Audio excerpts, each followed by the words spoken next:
기초 기록은 영사가 묻고 네. 전봉준이 답하는 내용을 거기서 직접 쓴 것이기 때문에 전봉준의 어떤 생각이라든지 왜 동학농민혁명을 일으켰는지 어느 정도 알 수 있는 자료입니다.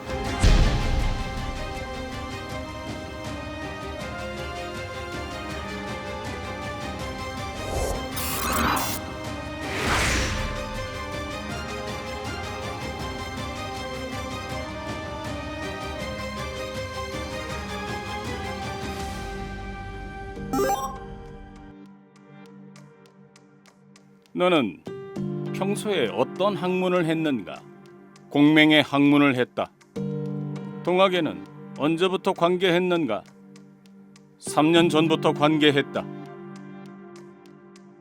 동학에 관계한 건 3년 전이라고 나와 있는데 3년 전이라면 언젠가요? 전봉준이 신문을 받은 것이 1895년 2월이니까 네. 3년 전이면 1892년에 동학에 입도했다. 92년이면 동학이 굉장히 많이 퍼져 있을 때잖아요. 어떤 점이 전봉준을 사로잡았을까요? 동경대전에 보면 네. 백성을 편안케 한다는 보국안민이라는 우리가 네, 아는 보국안민. 가치가 나오고 네. 있고 경천수심, 하늘을 공경하고 마음을 지킨다.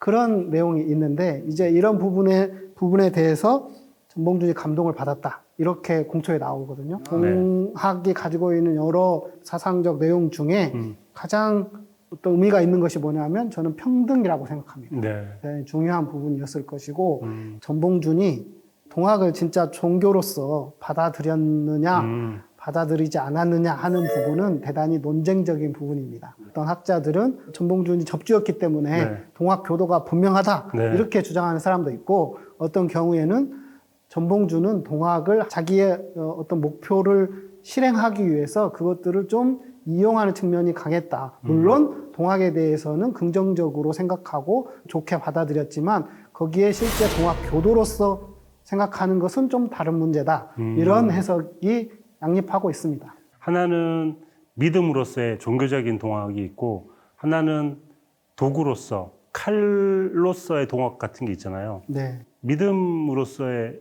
동학보다는 칼로서의 동학을 더 네. 필요했던 게 아닐까? 그러니까 전봉준의 기본적인 사상은 성리학적 질서를 크게 부정하지는 않았다. 그렇게 보고 그 안에서 새로운 세상을 만들려고 했던 것으로 보여지고 동학을 좀 활용하는 그런 측면도 분명히 있었다. 그런 생각이 듭니다. 그러면 동학에 입도하면서 세상의 변혁의 꿈을 가진 게 아니라 세상의 변혁 꿈을 가지고 있는데 동학을 만나서 동학을 이용해야 되겠다. 순차적으로 그러니까 전봉준의 생각과 활동과 행동을 통해서 봤을 때는 그것이 더 논리적으로 맞는다. 그런 생각이 들고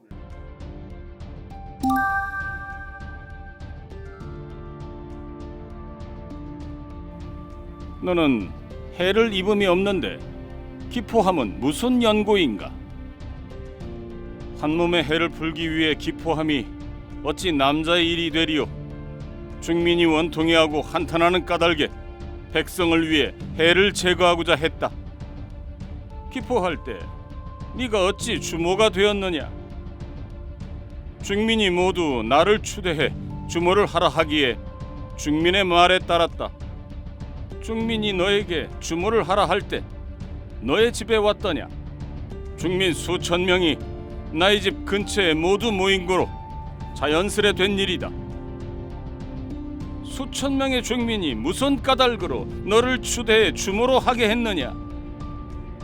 비록 중민이 수천 명이나 모두 어리석은 농민이요, 나는 문자를 조금 해득하는 연고다. 공술 기록을 보면은 기포라는 말이 나오고 또 무장기포 이런 말도 나오는데 기포가 정확히 어떤 뜻입니까? 동학의 조직을 네. 전봉준이 이용한 거잖아요. 네. 활용한 건데 그렇죠. 가장 기본이 되는 조직이 이제 접이고 네. 접의 책임자가 접주고 접은 대략 40가구에서 뭐 75가구 이렇게 되는데 한 100명에서 200명 정도가 네. 한 접의 구성원이 되는 거죠. 네. 그 접이 수십 개 모여가지고 아. 포가 됩니다. 포 조직이 전체적으로 무기를 들고 일어섰다. 무장을 하고 일어섰다. 기포. 그것을 기포라고 합니다. 포들이 다 일어났다. 포를 일으켰다. 아. 그렇게 되는 겁니다. 동학 농민군들이 무장을 하고 봉기를 했다. 그런 의미로 해석이 됐고 전봉준도 공수를 해서 그렇게 표현한 것입니다. 네. 공초 기록을 보고 저는 알았는데 전봉준은 한 번도 수탈을 당한 적이 없다고 나와 있더라고요. 공초 기록에 네. 나는 아침 저녁을 모두 죽으로 연명해 왔다. 네. 그렇기 때문에 뭐 수탈 당할 게 없다 이렇게 네. 표현했고 네. 자기의 농토가 겨우 세마지기를 짓고 살았다. 세마지기 정도면 농사를 업으로 했다라고 하기는 어려운 거죠. 이 사람은 농민이라고 볼 수도 없을 텐데 네, 사람들이 믿고 따랐네요. 전봉준이 많은 사람들을 들어주기도 하고 민원을 해결해주는 사람이기도 하죠. 찾아와가지고 요청하고 또 그것이 하나의 네트워크가 됐겠죠. 사람들에게 뭔가를 듣고 네. 원한을 풀어주는 것까지 농민들의 이해와 입장을 대변한 가장 대표적인 사람이었다. 네. 그리고 농민들의 이해와 입장을 대변하면서 새로운 세상을 꿈꿨다.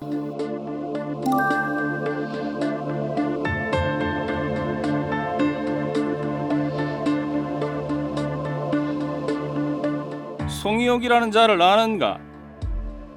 면식은 있을지 모르나 나는 그 자를 알지 못한다. 송이옥이 전라일도 도집강이요 너의 가까운 친척이라는데도 알지 못한단 말이냐? 그는 본시 불황자로 호랑홀레했을 뿐 나는 그를 알지 못한다. 송이옥의 기서에 의하면 너의 제차 기포는 국태공 대원군과 밀약에 의한 것이라는데 그것이 사실이냐? 어찌 척양초계가 대원군 한 사람의 주장일까 보냐? 그것은 만백성이 원하는 바이다. 내 창의문에 쓰여있는 몇 구절로서 그런 억측을 일삼는 것은 참으로 가소로운 일이다. 대원군은 우리의 의거가 해산되기만을 유의했을 뿐이다. 우리의 의거는 대원군과 하등의 관련도 없다. 나는 대원군을 서울 운현궁에서 만난 적이 있다는데 유언비어일 뿐이다. 나는 대원군을 만난 적이 없다. 전봉준 하면 꼭 같이 거론되는 인물이 있더라고요. 네. 흥선대원군. 이제 전봉준과 흥선대원군은 서로가 서로에게 존재는 분명히 알았다고 생각이 듭니다. 네. 실제 만났는지 안 만났는지는 확인하기는 어려운데 썰에 의하면 전봉준이 대원군의 식객으로 활동했다, 접촉이 있었을 것이다. 이렇게 이제 썰 정도로 우리가 확인할 수 있는 상황입니다. 동학에 관련해서는 세계 최고 전문가시잖아요. 그건 너무 과한. 세계 최고죠. 우리나라 최고가 세계 최고이기 때문에 흥선대원군과 전봉준 사이에 어떤 이야기가 오고 갔을 것이다라는 설이 타당한 측면도 있지 않을까? 있습니다. 네. 명확하게 밀약이 있었다라고 말할 수는 없지만 밀약의 가능성이 상당히 높다 이렇게 볼 수 있습니다. 어떤 약속을 했다는? 전봉준이 깃발을 날리면 대원군이 점령을 하겠다 이런 밀약이 있었다 이렇게 얘기가 전해지는데 이것은 이제 확정적으로 얘기하기는 어려운 것 같습니다. 흥선대원군이 자기가 앞서 나서지 못하니까 전봉준이 혁명을 일으키도록 조장 혹은 배후였다. 거기까지 가지는 않지만 2차 봉기를 일으키는 과정에서 전봉준이 약간 주저한 측면이 있었어요. 어느 시점에 확 돌아서서 2차 봉기를 일으키자 이렇게 방향이 바뀌는데 그 시점에 대원군의 어떤 밀서, 방향 제시 이런 것이 역할을 했다.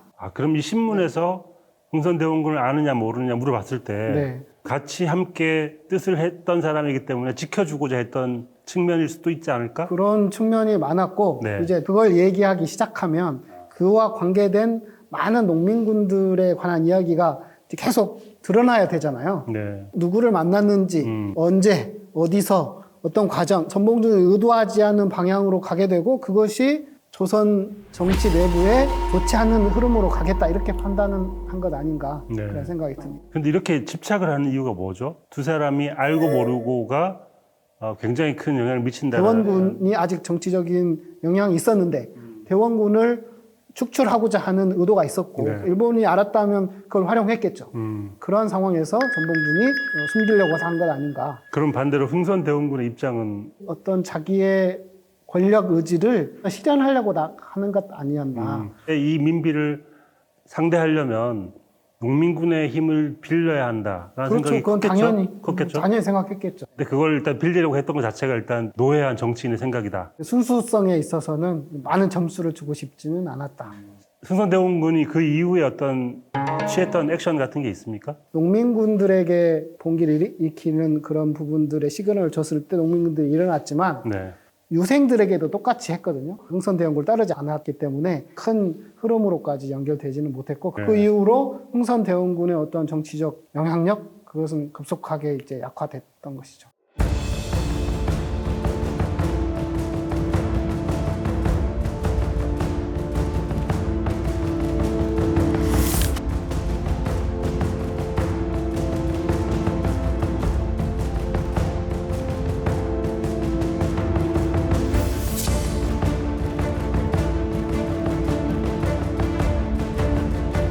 그러니까 이것이 일종의 페이크라고 할 수 있죠. 오. 농민들은 해산하고 생업에 전념하면 우리가 문제를 해결하겠다. 그렇게 효유문을 대원군의 이름으로 내고 네. 대원군이 농민들에게 밀서를 보낸 거죠. 아. 그래서 봉기를 해서 우리가 새로운 세상을 만들어 보자. 이런 밀서를 낸 거죠. 흥선대원군의 바람대로 손을 잡고 뭔가 큰 일을 만들어냈다면 어떻게 조선 이게 말기를 상상인데 바뀌었을까요? 네. 이런 얘기하는 네. 것이 그렇긴 하는데 네. 상상을 해보면 네네네. 흥선대원군과 농민군 사이에 차이점이 있고 지향이 다르기 때문에 거기에서 오는 충돌 지점이 있겠죠. 가장 큰 차이는 뭐였을까요? 농민군과 대원군의.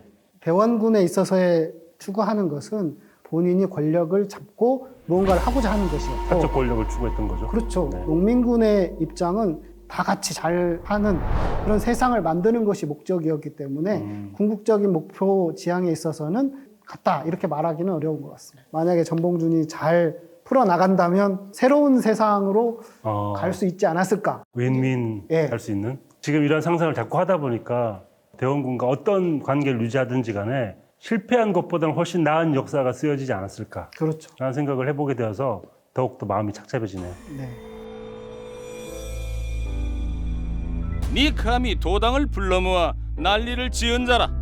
정부를 부셔버리고 새 나라를 도모했나니 이는 대역 불교의 법에 범한지라. 어찌 죄인이 아니라 이르느뇨. 도 없는 나라에 도학을 세우는 것이 무엇이 잘못이냐. 동학은 사람이 하늘이라 하니 과격하다 하여 금한단 말이냐. 동학은 과거 잘못된 세상을 고쳐 다시 좋은 세상을 만들려고 나선 것이라. 민중의 해독되는 탐관놀이를 벌하고 일반 인민이 평등적 정치를 바로잡는 것이 무엇이 잘못이며 여러 사람의 핏땀을 긁어 제 몸을 살찌우는 자를 없애버리는 것이 무엇이 잘못이며 악한 정부를 고쳐 선한 정부를 만들고자 함이 무엇이 잘못이냐. 자국의 백성을 쳐 없애기 위해 외적을 불러들였나니 이 죄가 가장 중죄한지라. 도리어 나를 죄인이라 이르느냐. 이 얘기를 보고 있으면 약간 속이 시원해지는 느낌이 있어요. 말로써 그들을 가르쳤다.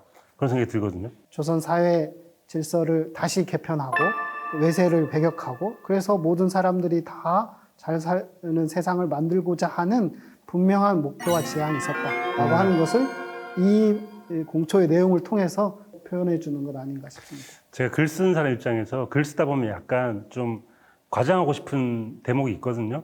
전봉준 장군의 이 공초 기록을 보면 글 쓰는 사람이 약간 과장할 수도 있었을 만큼 너무 말들이 멋져가지고 공초 내용 중에 역사적 사실과 다른 것은 거의 없습니다. 네. 실제 이 공초 기록은 영사가 묻고 네. 전봉준이 답하는 내용을 거기서 직접 쓴 것이기 때문에 그 내용이 바뀌거나 그러지는 않았습니다. 근데 이 공초 기록이 있다는 거는 이제 잡혔다는 거잖아요. 근데 어떻게 잡히게 됐나요?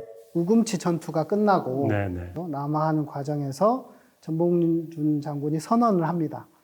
더 이상 농민군 조직을 운영하지 않겠다. 오. 해산하겠다. 그래서 이제 다 뿔뿔이 흩어지게 되지만 네. 후위를 도모하겠다 그런 생각을 가졌고 숨어서 다니는데 순창 피놀이라고 하는 곳에 가게 되는데 피놀이에 가서 결국 체포돼가지고 네.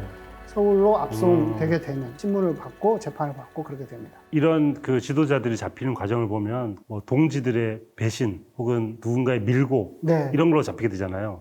재밌는 얘기가 있는데 전봉준이 이제 그 점을 보니까 경천을 조심해라. 경천. 내려오는 과정에서 경천이라는 지명이 있었어요. 오. 조심하고 잘 넘겼어요. 음. 넘겨와가지고 그 피놀이에서 부하의 밀고로 어. 잡히게 되는데 그 부하의 이름이 네.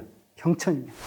이름을 맞췄다고요? 네. 김경천이라는 사람이 밀고를 해가지고 잡히게 된 거죠. 어떤 점수가 있는지 기록이 남아 있나요? 그것은 찾아가 보려고.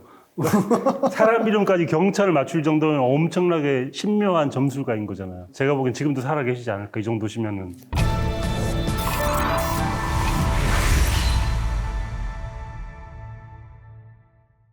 전봉준이 잡히고 나서 뭔가 굉장히 큰 많은 반응들이 있지 않았을까요? 대부분의 사람들이 상당히 안타까워하고 네. 특히 동학 농민군들의 입장에서는 자신들의 뭔가 해결해 줄 수 있는 사람이 잡혔기 때문에 그렇죠. 많이 낙심을 했다 이렇게 보여지는데 동학 농민혁명이 끝난 이후에 네. 크게 두 가지의 상황이 있는데 뭐냐면 전봉준과 손화준과 김계남은 전라도 지역을 중심으로 동학을 통해서 사회개혁을 이루고자 했고 네.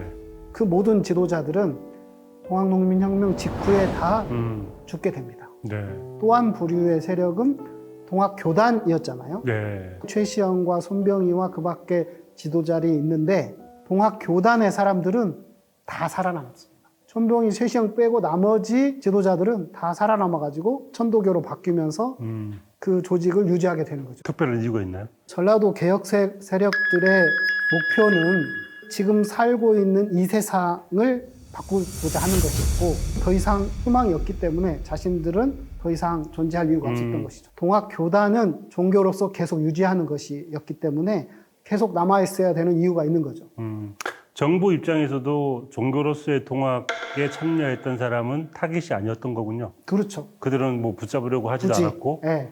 그리고 이제 전봉준 같은 개혁 세력들만 다 처벌을 했던 거고요.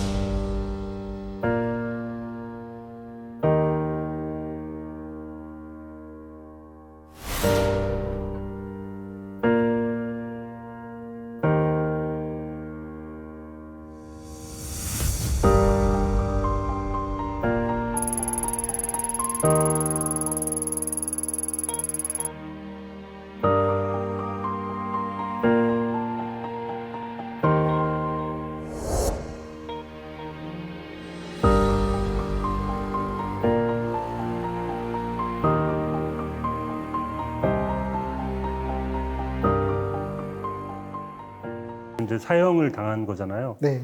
전봉준의 사형 과정은 어땠나요? 1895년 3월 29일 날 이제 판결을 받습니다.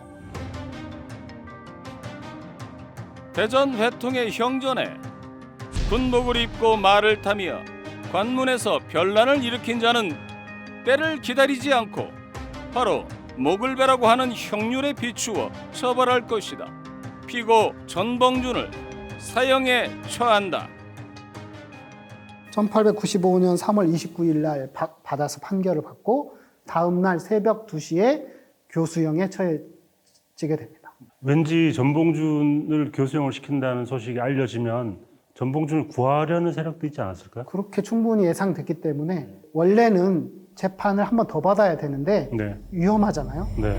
다른 이유 때문에 소요가 일어나거나 그렇기 때문에 조선 정부가 한 번에 직결 처분한 거죠. 전봉준 장군에게 남겨진 가족도 있었나요? 네, 전봉준 장군의 가족은 그 공초에 그렇게 기록이 돼 있어요. 가족이 몇 명이냐라고 하니까 6명이라고 돼 있거든요. 오. 아들 둘이 있고 딸 둘이 있어요. 고초를 겪거나 그러진 않았나요? 이 사건 때문에? 그 아들은 폐병으로 죽었다고 아. 일찍 죽고 네. 한 명은 그 행방불명 됐어요. 그래서 그 아들이 어디 있는지 확실하지 않고요. 네. 그 후손이 다 뿔뿔이 흩어져 가지고 실제 어떻게 되었는지 하는 부분은 이제 조사도 해야 되고 확인해야 되고 하는 부분이 좀 있습니다. 박태원 작가가 그 썼던 가보농민 전쟁이라는 네. 8부작짜리 엄청 긴 네. 소설이 있거든요. 네. 거기 보면 그 교수형을 함께 집행했던 사람의 이야기가 나오는데 소설적 각색이었을 텐데 그 사람이 끝나고 나서 난 이제 이 짓을 그만두어야겠어. 저렇게 훌륭한 사람을 내가 죽이다니 나는 이제 제대로 살지 못할 것 같소. 그 사람은 내가 본 사람 중에 최고의 장수였고 장부였고 아름다운 모습으로 마지막까지 버티다 갔소. 그렇게 얘기하는데 조선인들은 그 전봉준 장군의 죽음을 보면서 마음이 너무 슬프지 않았을까? 네, 충분히 그렇게 생각을 했을 것이고 그 뒤에 전봉준의 시신과 무덤이 없어요. 시신을 밖으로 이렇게 내보냈을 것이고 그것이 어떤 과정을 통해서 어떻게 됐는지 아무도 확인할 수가 없습니다. 무덤을 찾는 작업을 계속했지만 지금까지 찾지 못했고 다만 이제 천안 전시들이 그 조솔이 전봉준이 가보는 살았던 집 근처에 단을 하나 세웁니다. 가보년에 다시 전봉준의 어떤 무덤은 아니지만 무덤의 역할을 하는 그런 장소라고 할 수 있죠. 현대 과학을 동원하여서 전봉준 장군의 유해나 뭔가를 발견할 수 있는 가능성이 지금도 남아있나요? 단서가 너무 단편적이어가지고 그걸 추적해내기도 좀 어려운 측면이 있어서 최근에는 정읍의 옹동면에 네. 장군 천안 전공 지묘 이렇게 어떤 묘가 있었어요. 네. 그 묘를 발굴을 해봤는데 거기에서 안 됐어요. 확인해봤는데 확인하기 어려웠습니다. 시신이 어떤 과정을 통해서 어디에 묻혔는지 하는 부분들부터 이미 확인되지 않기 때문에 생각보다 많이 어려운 지점이 있습니다.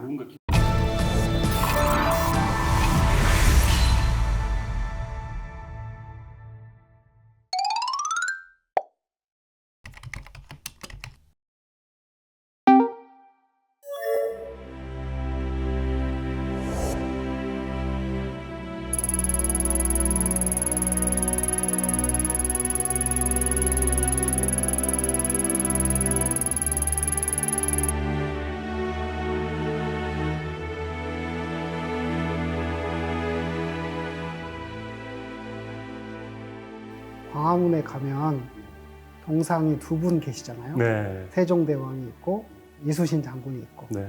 다른 사람의 삶을 위해서 처음부터 끝까지 죽을 때까지 노력했고 그런 지점에 그분들을 그렇게 높이 평가하는데 저는 그 광화문에 전봉준 장군의 동상이 들어서는 것이 완성이라고 생각합니다. 다른 사람을 위해서 처음부터 끝까지 모든 삶을 살았던 전봉준 장군의 그 생각과 그분들의 생각이 같은 의미가 있고 그렇게 세 분이 있을 때 우리 한국사를 설명할 수도 네. 있다. 그렇게 좀 의미를 부여하고 싶습니다. 너무 멋진 장면이 떠오르네요. 네. 그랬으면 좋겠고요. 준비하면서 박태원 작가의 그 책을 쭉 다시 읽어보는데 전봉준 장군이 자기의 키 작은 것을 한탄하면서 네. 그런 말을 하는 대목이 있어요. 키 겨우 5척에 지나지 않는 우부, 어리석은 남자. 우부가 뜻은 왜 그리 높았던고. 동학농민혁명을 설명해주는 그런 말인 것 같아요. 우리의 키는 작아서 안타깝지만 그래서 뜻은 높았다. 그 높은 뜻을 전봉준은 어떻게든 다 보려고 노력했다.